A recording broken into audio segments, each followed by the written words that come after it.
안녕하십니까 선배 후배님들, 안전한 아빠 안전아빠입니다. 이번 영상은 13회 산업안전지도사 건설안전 2차 답안풀이의 영상이고요. 기계안전인가 건설안전인가로 부제를 잡아봤는데, 기계안전에서 나올 법한 국소배기 장치 설치 기준이라든가 비파계 검사에 대한 내용이 나와서 건설안전을 보고 준비하신 분들 입장에서는 다소 당황스러운 시험이지 않았냐 라는 생각도 들기도 합니다. 반면에 또 좋은 문제들도 있었다고 생각이 들고요. 바로 시작하도록 하겠습니다. 제가 이전 영상에서 이제 13회 2차 출제 예상에 대해서 이제 그 영상을 한번 다뤘었는데요. 법령에 대해서는 한 문제도 나오지 않았고요. 뭐 이 부분은 3차 면접으로 이제 미뤄질 것 같습니다. 가설공사에서는 추락방망이 나왔고요. 토공사 관련해서는 토공사의 어떤 공법에 대한 내용보다는 이제 굴착공사, 기계굴착 시에 대한 내용들이 나왔고, 그리고 이제 콘크리트는 이제 그 거푸집의 존치 기간이 나왔죠. 사실 뭐 상당히 중요한 부분이기도 하고요. 철거공사에서는 저는 데크 플레이트나 철골 건립 공법이 어느 형태로든 간에 나올 거라고 생각을 했는데, 저는 데크 플레이트 공법이 내년이든 내후년이든 데크 플레이트가 나와야 됩니다. 데크 플레이트가, 저는 데크 플레이트의 중요성을 되게 중요하게 생각을 하는 사람인데, 데크 플레이트로 지금 슬라브를 짓지 않는 건축공사가 거의 없어요, 사실. 제가 이렇게 보면은 데크 플레이트를 알아야 되거든요. 지금 이 지도 업무를 하시는 분들 입장에서 안전관리자는 말할 것도 없고요. 근데 이제 그런 형태로 안 나오고 용접부에 대한 비파괴 검사로 이제 나왔죠. 정말 이거를 뭐 이제 철골에 관련된 내용으로 철골이 또 언급이 돼 있고 문제, 그렇게 해석하고 싶은데 개인적으로 상당히 안타깝습니다. 이 데크 플레이트가 안 나왔던 부분이, 물론 제가 예측할 수 있는 부분은 아니지만. 그리고 이제 건설기계에 관련된 된 내용이 이동식 크레인으로 나왔고요. 그리고 이제 해체공사에 대한 부분, 이 부분이 이제 첫 번째 문제로 나왔는데, 대형 브레이커로 나왔는데, 해체 공사가 25점짜리가 12회차 때 나오고 지금 단답형으로 5점짜리가 연달아서 13회차에 또 나왔다라는 거는, 이 해체 공사가, 제가 해체 공사에 대한 내용을 제 영상에서 다뤘었거든요. 저는 왜냐면 제, 제가 12회차 시험을 봤을 때 그 해체 공법에 대한 내용이 6번 문제였는데 하나도 빠짐없이 다 썼고, 저는 그거를 25점 다 맞았거든요. 그만큼 저는 해체 공사를 되게 열심히 공부했었고, 왜 열심히 공부했는지는 이전 영상에서 다뤘는데, 제가 시험을 치렀을 때 해체 공사로 인한 사고가 뭐 여러분도 아시다시피 광주에서도 있었고요. 그래서 그 내용이 무조건 나올 거라 생각해서 공부를 상당히 집중해서 했기 때문에 나왔었고, 또 운이 좋았기도 했죠. 근데 해체 공사가 이번에 또 나왔다라는 거죠. 그러면은 저는 이 문제를 보고 느낀 게, 어떤, 예를 들면, 전년도에 나왔으니까 올해에는 안 나온다, 이런 기준은 이제 없다라는 거죠. 사실 저는 그렇게 항상 이 기출 문제들을 파악하고 12회차 공부를 해왔었거든요. 근데 지금 해체공사가 5점짜리로 또 나왔다라는 거는, 어찌됐건 제가 해체공사에 관련된 내용의 영상을 다뤘을 때 그 말씀드렸던 내용이, 지금 국내에는 노후화된 건물이 엄청 많습니다. 엄청 많습니다. 지금 대한민국에는. 사실 지금 대한민국은 앞으로 신축으로 공사하는 것보다 리모델링이라든가 아니면은 부수고 새로 짓는 거라든가 그런 공사들이 더 많아질 거란 말입니다. 지금 해외는 다 그렇게 하고 있어요. 선진국들은 뭐 일본이나 프랑스나 미국이나 새로 짓는 공사보다는 해체 공사 또는 리모델링 공사가 많다라는 거죠. 그러니까 사실 한국도 지금 이제 그렇게 가고 있다라는 흐름이 반영이 되지 않았느냐, 저는 이제 그렇게 해석이 되고요. 뭐 터널댐 교량에서는 무조건 나올 거라고 생각했는데, 뭐 선택형 8번 문제로 정말 어렵게 나왔고요. 저는 이 문제가 만약에 선택형이 아니라 25점짜리로 나왔으면 그냥 25점 다 까먹었을 것 같습니다. 솔직히 말씀드리면. 단답형이 이렇게 5개 문제가 나왔습니다. 구조물 해체공사 대형 브레이커 설치 사용 시 준수사항, 사업장 설치하는 국소배기 장치, 그리고 기계굴착 작업 시 기계 정비 상태 정비 기록표. 참, 이 3번 문제도 정말 비정형적으로 문제가 나왔죠. 이게 어떤 기계 굴착 시 기계 정비 상태 정비 기록표, 이거를 보고 공부하는 사람이 있을까요? 저는 없을 거라고 봅니다. 지금 이런 문제는 제가 판단했을 때는 현장에서 안전관리자로 계시거나 아니면 감리로 계시는 분들이라든가, 이렇게 그 지금 이 안전관리로 현업에 계시는 분들이 알 법한 내용들이에요. 왜냐면 기계가 들어오면 이 서류를 다 봤거든요. 지금 이거 보시는 분들이 현업에 계시는 분들이 아실 겁니다. 이게 다 서류를 봤거든요. 이제 안전검사 서류라든가 보험 서류라든가 이제 등록증이라든가 이걸 다 봤는데, 그걸 보면서 안 하시는 데도 있겠지만 자체 건설기계 점검을 해요, 현장에서. 방호장치 설치되어 있는 부분이라든가 아니면은 턴테이블 부분이라든가 이제 궤도에 뭐 빠진 게 없다라든가 고정볼트 나사 부분이라든가 아니면 그 비파기 검사 해가지고 하얀색 칠해졌나 안 칠해졌나 이제 쉽게 말씀드리면 이제 그런 것들을 검사를 하거든요. 저는 그렇게 합니다. 뭐 안 하시는 데도 있겠지만 뭐 대기업에서나 일군 업체에서는 더 꼼꼼하게 하시고요.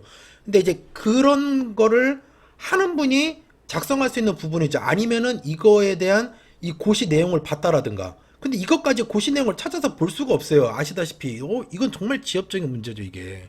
5점짜리긴 하지만 5점짜리도 너무 소중한데 5점이. 그리고 이제 그 콘크리트 타설 작업 시 거푸집 동발의 존치 기간 이거는 뭐 예. 뭐 나올 법한 내용이죠. 당연히 나올 이건 25점짜리로 나와도 뭐 전혀 이상하지 않은 문제고요. 뭐 5번 같은 문제는 제가 뭐 제 개인적으로 이제 모의고사를 지금 이거 보시는 분들이 제 카페 회원이신 분들이면 아시겠지만 제가 모의고사에도 넣었던 5점짜리 문제였죠. 근데 뭐 그대로 나왔고요. 이건 뭐 너무 중요한 내용이라 이건 앞으로 계속 나올 거라고 생각합니다. 저는 이거는 3차 면접에서도 정말 물어볼 수 있는 실제 물어봤던 내용이고요. 구정 해체공사 대형 브레이커 설치 사용시 준수사항. 사실 이 부분은 제가 대형 브레이커의 설치 사용시 준수사항까지는 몰라서 제가 이거를 보고 작성을 했고요. 제가 그냥 작성하진 않았습니다. 그래서 해체 대상물 적합한 형상의 브레이커 사용, 수시로 유압 호스 확인, 유압 작동 구조, 연결 구조, 주요 구조부 수시 점검, 대형 브레이커 설치 해체 작업은 경험이 많은 자 선임, 자체 지지력 초과 브레이커 설치 금지인데 이거를 사실 만약에 보시지 않고 내용을 모르시다 하더라도 한두 가지는 쓸 수 있다고 판단합니다. 저는. 지금 이제 해체 공사를 하는데 대형 브레이크를 들여와요. 그거를 설치를 해야 돼요. 그러면은 이 현장 여건에 맞는 브레이크가 들어와야 되겠죠. 그건 뭐 당연한 거죠. 그러니까 그런 내용들이 1번 문항이 될 것 같고요. 2번이랑 3번은 이제 묶어서 이 브레이커가 어찌됐건 이것도 기계고 현장에서 가설로 설치한 거니까 이거 나중에 또 떼버리니까요. 항탁이 조립하고 설치하듯이 설치하고 해체하듯이. 그러니까는 당연히 이제 주요 구조부 수시로 점검을 해야 되겠죠. 현장에서 뭐 풀려 있지 않은지, 뭐 오일이 누수가 되는지 이런 부분들은 뭐 기본적으로 건설기계 육안으로 보는 거랑 비슷하지 않을까 싶습니다. 근데 뭐 요 밑에 내용들은 사실 이 지금 내용을 봐야 이 코샤 가이드를 봐야 알 수 있는 내용들이죠. 그러니까 이 부분도 사실 보면은 상당히 비정형적인 문제이지 않느냐. 1번부터 기를 확 죽이게 이렇게 나왔던 것 같고요. 2번은 뭐 이건 기계 안전 문제죠. 예, 기계 안전 문제가 되겠습니다. 저는 이거는 뭐 그냥 기계 안전 문제라고 봅니다. 저는 이거를 왜, 왜 출제했는지 잘 모르겠습니다. 제가 뭐, 출제자 입장에서 봤을 때, 이거는 좀 잘못된 문제 아니지 않느냐, 이런 생각을 합니다. 국소배기 장치를 쓰는 건설 현장이 몇 군데나 될까요? 전국에. 국소배기 장치라는 거는 사실 이제 성면 해체 시 사용이 될 것 같고 그 외에는 이제 건축공사 같은 경우에는 구조물이 올라가는 사이에 기둥이 서고 볼을 걸고 슬라브를 치고 그럼 그 위에는 그냥 허당이고 그냥 완전 자연 통풍인데 국소배기 장치를 설치한다는 거는 뭐 콘크리트 양생할 때 쓴다라든가 뭐 그 정도일 뿐인데 그러니까 이 국소배기 장치를 건설 현장에서 쓰는 게 되게 한정적이라는 거죠. 그래서 이거는 뭐 제가 봤을 때 별로 이렇게 올바른 문제라고 생각하지 않습니다. 뭐 지금 응시하신 분들도 대부분 그렇게 생각하시는 것 같고요.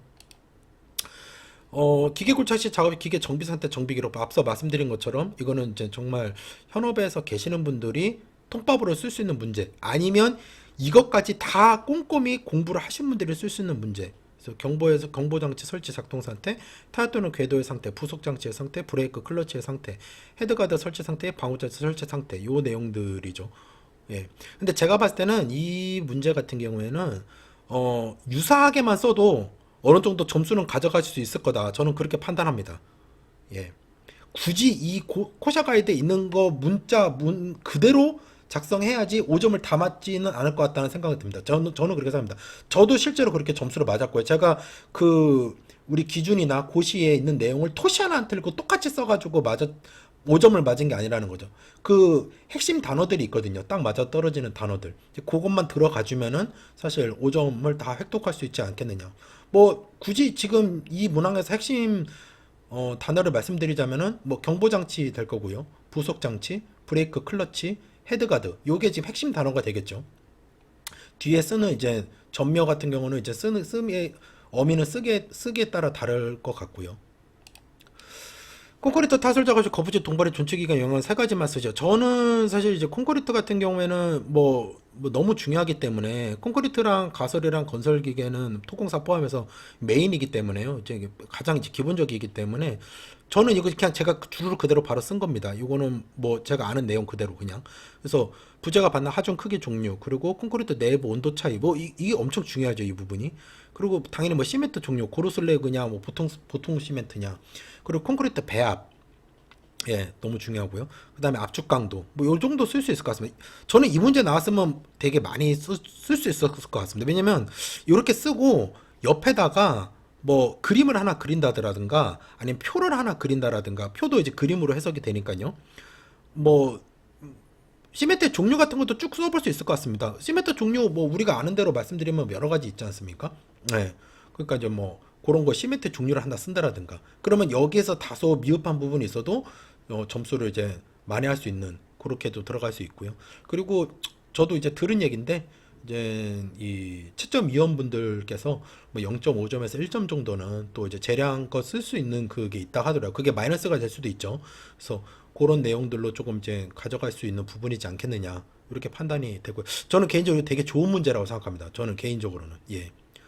그리고 뭐 예 이것도 너무 좋은 문제죠. 내력세계 검토 대상 구조물 5가지 이건 뭐 딱 떨어지죠 그냥.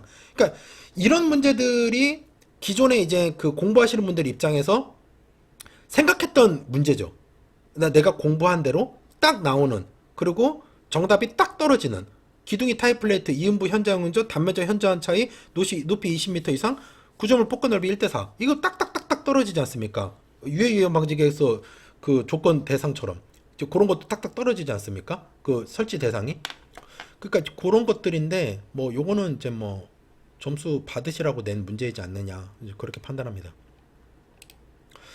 자, 이제 6번. 그, 지금, 이제 많이들 말씀하시는 이제 강제구조물 용접 경험한 강제구조물. 그죠? 강제구조물 건축이죠. 강제로 많이 사용하고. 그러니까 데크플레이트도 저도 강조를 많이 드리는데, 이게 용접 결함을 찾기 위한 비파괴 검사라는 거죠.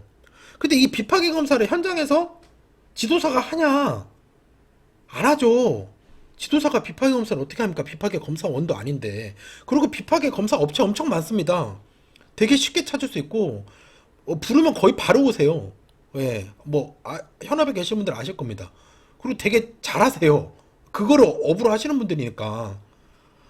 근데 이거를 지금 지도사 시험에 냈다라는 거는, 긍정적으로 해석을 해보면, 지도사 업무를 하시는 분들이 이 정도까지도 알아야 된다라는 걸로 해석이 되고, 또 제가 이 문제를 보고 느낀 게, 그, 아무리 현장에서 지도나 기술 지도를 꼼꼼하게 하고 그리고 안전관리자가 안전관리를 잘 하고 하더라도 이거를 이 사람들이 어떻게 할 수 없는 게 기계거든요. 그러니까 기계를 받았어요. 안전검사도 뭐 최근에 받았어요. 뭐 기계도 뭐 10년밖에 안 됐어요. 참고로 건설기계 10년이면 새 겁니다. 뭐 20년, 30년, 40년짜리가 많이 굴러다니니까요. 근데 그런 기계들이 들어왔을 때 서로 상관으로 문제가 없어요. 그리고 운전원도 상당히 경험도 많으시고 그리고 또 되게 협조적이세요. 이렇게 조치하세요, 조치하셔 하면은 되게 협조적이세요. 근데 분대가 부러져가지고 사람이 사망했어요. 그게 누구 잘못이냐고요. 이제 그런 부분들이 계속 발생을 하니까 이 학력과 식견이 많으신 출제위원분들께서 이 문제를 내지 않았겠느냐. 그런 어떤 그 비파괴 검사의 중요성을 각인시키기 위해서 그런 생각이 듭니다. 그리고 근데 비파괴 검사가 어떻게 시행되는지는 알아야 되지 않겠느냐. 지도 업무를 하시는 분들이 이렇게 좋게 해석하면 그렇다는 겁니다. 그리고 이제 나쁘게 해석하면은 사실 이 부분은 비파괴 검사라는 것 자체가 상당히 기계적인 요소이고 실제로 이 강제라는 것 자체가 기계 쪽에 해당되는 부분이기 때문에 그리고 실제로 기계 안전에 계시는 분들이 비파괴 검사원으로 많이 나가고 계시고요. 그렇기 때문에 이게 사실 지금 건설안전 분야에서 정말 맞는 부분이겠느냐. 저는 이 문제는 조금 맞지 않는다고 생각이 듭니다. 어찌됐건. 저는 근데 이거를 이제 그 작년에 그러니까 12회차 공부할 때 공부를 했었습니다. 했고요. 그리고 제가 추천드린 책들을 보면은 이게 다 들어가 있어요. 뭐 세화에도 들어가 있고 예문사에도 들어가 있습니다. 그래서 보시면은 이제 저는 뭐 방초 자침육 이렇게 외웠었는데요. 예. 방사선, 초음파, 자기탐상, 침투탕상, 유관. 그래서 방초자 침욕. 이렇게 저는 외웠었습니다. 5개. 방초자 침욕. 그리고 이제 그 특징은 지금 이거 그냥 제가 쓴 겁니다. 방사선 시험지 투과식 X선 필름. 그 다음에 초음파 구조물 내부의 반사파. 여기서 핵심 단어는 반사파, 그리고 방사선 X선 필름. 그리고 이제 자기 탐상, 이게 자화 탐상이라고도 하는데, 전자석 장비 이용해 강자성, 여기서 강자성체가 핵심 단어죠. 표면에 잡아내서 누설자석, 누설자석 핵심 단어고요. 그 다음에 침투 탐상, 컬러 테스트인데, 이게 이제 실제 파일 같은 거 이제 이음했을 때 그 파일부에 확인하는 건데, 침투된 염료가 새어나오면서 대비되는 색을 통해 검출. 실제로 현장에서 이걸 제일 많이 쓰죠. 그리고 이제 유관 시험법, 유관 또는 광학 장비 통해 검출. 요 정도만 써도 저는 장단컨대 요 지금 6-2번에 대한 거는 만점을 다 가져갈 수 있다. 저는 그렇게 자신있게 말씀을 드릴 수 있습니다. 요 정도만 작성을 하셔도 뭐 이거를 뭐 두 줄, 세 줄 이렇게 쓰시면 물론 더 좋겠지만 지금 이 핵심 단어가 다 들어가 있기 때문에 충분히 그렇게 가져올 수 있다 판단이 들고요. 그리고 이제 중요한 거는 이제 이 6-3번인데요. 6-3번에서 이제 보면은 요거 이렇게 제가 쓴 겁니다. 그냥 제가 쓴 건데 방사선 시험법은 시험체에 그러니까 이제 구조물의 내부 검출 가능, 그리고 방사선에 따른 인체 유해성, 그리고 초음파는 경량 장비 이렇게 네모내 가지고 약간 무슨 그 RC 하나 드론 장비 움직이는 것처럼 그렇게 생겼거든요. 이렇게 목에 걸어가지고 이렇게. 그리고 이제 검사자의 높은 기량과 경험이 요구됨. 예, 요구되죠. 상당히. 이게 이제 겉에 표면이 막 코팅이 돼 있거나 그러면 이제 잘 검출이 안 되거나 그런 경우도 있기 때문에. 그리고 이제 자기 탐상. 비용이 저런 검출격과 속도 빠름. 강자성체만 가능. 장단컨대 출제하신 분들은 지금 요 단어를 되게 중요하게 생각할 겁니다. 자기 탐상의 핵심은 강자성체죠. 강자성체만 검사가 가능하다라는 거거든요. 비자성체는 이게 검사가 안 되기 때문에 이게 만약에 지금 이 영상을 보시는 분들 중에 이거에서 강자성체라는 단어를 쓰면 요거는 분명히 맞고 들어갔다. 저는 이렇게 답변 드릴 수 있고. 그 다음에 침투 탐상은 비자성체. 요게 핵심 단어죠. 그리고 내부 결함이 안 된다라는 거. 예. 이게 이제 내부랑 외부가 이게 정해져 있습니다. 그 검사법이. 저는 이제 그걸 구분해서 공부했었는데요. 그, 그 표면만 검사할 수 있는 그 검사 방법이 있고, 그 다음에 내부만 검사할 수 있는 게 있어요. 그래서 저는 그거를 내방음차라고 했는데, 내부만 하면은 방사능, 그 다음에 음파, 초음파, 이거 세 가지가 이제 내부만 검출이 가능한 거고, 그 다음에 그 외 것, 다른 것들은 표면을 검사할 수 있는 거다. 이렇게 생각했었거든요. 그래서 만약에 이제 제가 이 시험을 풀었다고 하면은 그 내용을 같이 여기다 우측에다가 쓰지 않았을까. 예. 그랬을 것 같습니다. 특히 25점짜리는 이 점수의 차가 크기 때문에 5점짜리는 뭐 끽해봤자 1점 차이로 이제 움직이지 않습니까? 4점, 3점, 5점. 근데 25점짜리는 뭐 13.5도 떨어져요.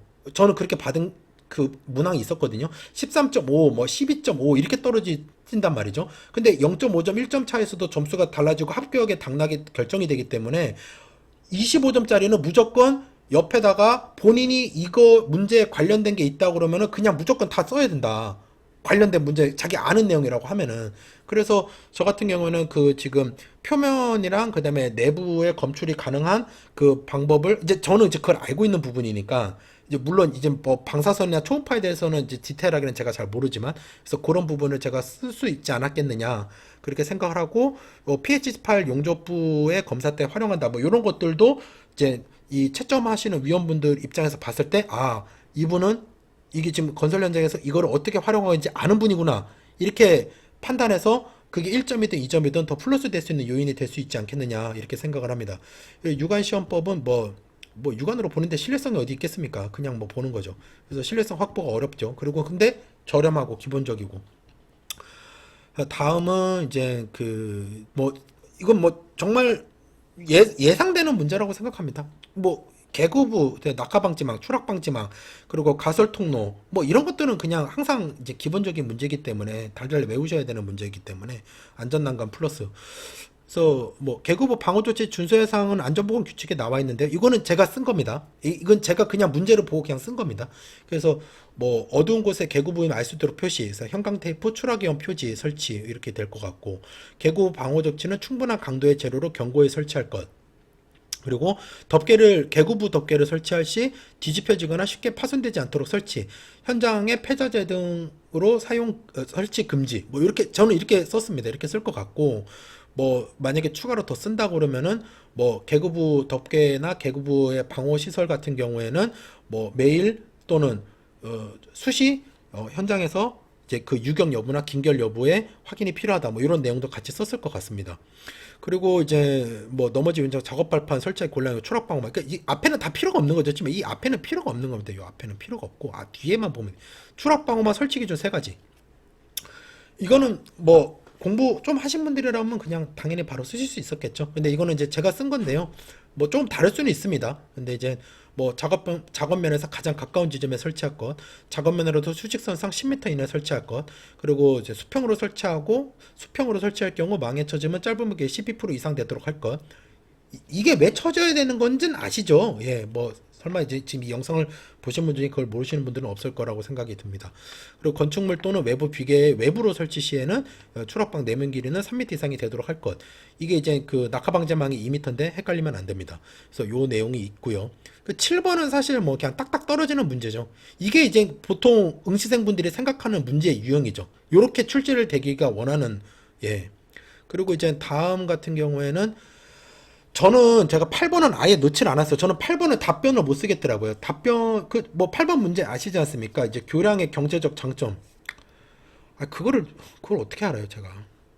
그거 모르죠. 예, 모릅니다. 교량을 모를 뿐더러, 교량 자체를 모를 뿐더러, 교량의 경제적 장점까지 한다는 거는, 예, 8번을 선택하신 분들은 토목을 전공하시는 분들이지 않았을까. 저는 그렇게 판단하고요. 8번이 만약에 선택의 문제가 아니었다면 저는 그 25점 문제는 그냥 날려버리지 않았을까. 그렇게 생각합니다. 9번 이제 그래서 이동식 크레인인데요. 이동식 크레인은 이제 요 이동식 크레인 그 코샤 가이드에 이제 되게 잘 나와 있습니다. 저는 이거를 봤었는데요. 그래서 뭐 트럭 크레인, 크롤러 크레인, 카고 크레인 뭐 이렇게 쓸 것 같고 뭐 이외에도 뭐 여러 가지 뭐 있는데 뭐 그건 잘 모르겠고 그래서 요것도 그냥 제가 그냥 쓴 건데 이렇게 세 개 쓸 것 같고요. 그 다음에 이동식 크레인 선정 시 고려사항은 작업 환경 검토여 적합한 장비 선정인데 이게 이제 고려사항이잖아요. 현장의 조치사항이 아니라. 그러니까 이제 지금 장비가 선택이 된 게 아니죠. 장비를 선택하기 전에. 그래서 현장의 여건을 뭐 이제 확인을 할 거, 뭐 그런 내용들이 들어가줘야 될 것 같아요. 근데 이게 지금 코샤 가이드에 이제 그 나와 있다고 하더라고요. 근데 이제 저는 이거를 시험 본다는 입장으로 해서 문제를 보고 그냥 쓴 겁니다. 그래서 뭐 작업 공간 확보, 그다음에 집안 지내력 확인, 인접한 가공 정선의 여부 확인, 그리고 작업 계획서 수립 및 사전 위험성 평가 실시, 중력물의 형상, 상태, 크기, 무게 등을 사전에 파악하여 검토해서 적합한 기계를 선택. 이렇게 쓸 것 같습니다. 그래서 뭐 거의 뭐 대동소이한 내용이긴 한데 이렇게 쓰지 않았을까. 그리고 이동식 크레인 작업자 확인 사항은 이건 뭐 기본이죠. 이건 뭐 그대로 딱 떨어지기 때문에 그대로 쓰면 될 것 같고요. 그래서 지금까지 13회 산업안전에서 건설안전 2차 문제풀이를 제 기준에서 좀 한번 말씀을 드려봤고요. 중간중간 제가 핵심이 되는 내용들을 말씀을 드렸습니다. 뭐 이렇게 쓰셨으면 점수를 더 가져갈 수 있을 거다. 이렇게 쓰시면 좀 아닐 것 같다. 이런 내용들을 간략하게 말씀을 드렸는데요. 뭐 제가 지금 말씀드린 이 영상의 내용보다도 더 훌륭하게 쓰신 분들이 많을 거라고 저는 생각을 합니다. 워낙 공부를 이제 이것만 바라보시고 공부하신 분들이 있기 때문에. 그래서 물론 제가 지금 답변 드린 내용이 조금 부족할 수 있겠지만 양해하시면서 좀 봐주시고, 만약에 이거에 못 미치게 작성을 하신 문항이 있다고 하시면은 이거를 기준으로 미리 한번 채점을 좀 해보시면 될 것 같아요. 그 채점 같은 경우에 이게 지금 23일인가 26일이지 않습니까? 이 결과가. 그럼 그 전에 내가 이게 지금 당락이 지금 막 59점이냐 61점이냐 지금 이거를 자기가 파악을 해야 된단 말이죠. 그러면은 제 기준에서 말씀을 드리면은 지금 이게 지금 세 가지잖아요. 세 가지. 그럼 9개잖아요. 그럼 25에서 9를 나눠보세요. 그러면 대충 1.5점에서 1.7점 사이 나올 겁니다. 1.4점에서 1.7점 사이. 그러면은 내가 쓴 거에서 맞는 거를 곱하기 하면 되는 거죠. 예. 그러니까 뭐 예를 들어서 8 곱하기 1.5로 하시면 되는 거죠. 그럼 8을 8을 그럼 뭐 한 12점 뭐 이렇게 가져가신다는 거죠. 제가 지금 말씀드린 채점법이 크게 벗어나지 않습니다. 나중에 이제 그 결과를 받으시면 크게 벗어나지 않으세요. 거의 여기서 1, 2점밖에 차이 안 납니다. 그래서 물론 이제 아예 얼토당토 없이 여기 뭐 선정식 고려사항에 뭐 운전원의 보호구 착용 여부를 검토, 이거는 지금 말이 안 되는 거죠. 그거는 그냥 날아가는 겁니다. 그거는 지금 쓴 걸로 해석이 되시는 게 아니죠. 예, 지금 문제의 논지에서 벗어났기 때문에. 그래서 뭐 그런 식으로 조금 도움이 되셨으면 좋겠고요. 뭐 영상 여기서 그만 보시면 그만 보셔도 되는데, 뭐 제가 생각했을 때는 법이나 시행령, 시행규칙, 안전보규칙, 고시를 전체적으로 이제 기반으로 하고 있다. 이제 이게 이제 앞으로 이제 이게 딱 이렇게 가는 것 같아요. 제가 봤을 때는 이 특히 고시 부분, 그러니까 코샤 가이드 부분이 점점 더 중요성이 올라가고 있다, 이렇게 보고 있고요. 정형화된 문제 유형에서 계속 탈피되는 모습이 있는 것 같습니다. 특히 지금 교량의 경제적 장점이라는 문제 자체는, 이거는 정말 건설안전 분야에 몸담고 교량공사에 계시거나 아니면 정말 공부량이 방대해가지고 교량의 세세한 것까지 다 파악을 하신 분들이 작성할 수 있는 부분인데, 어찌됐건 기존에 우리가 알고 있던 뭐 어떤 지금 산업안전보건 규칙에서 정하고 있는 5가지를 쓰세요. 그러니까 이런 문제들의 유형이 앞으로는 그렇게 많지 않을 것 같다라는, 점점점 앞으로요.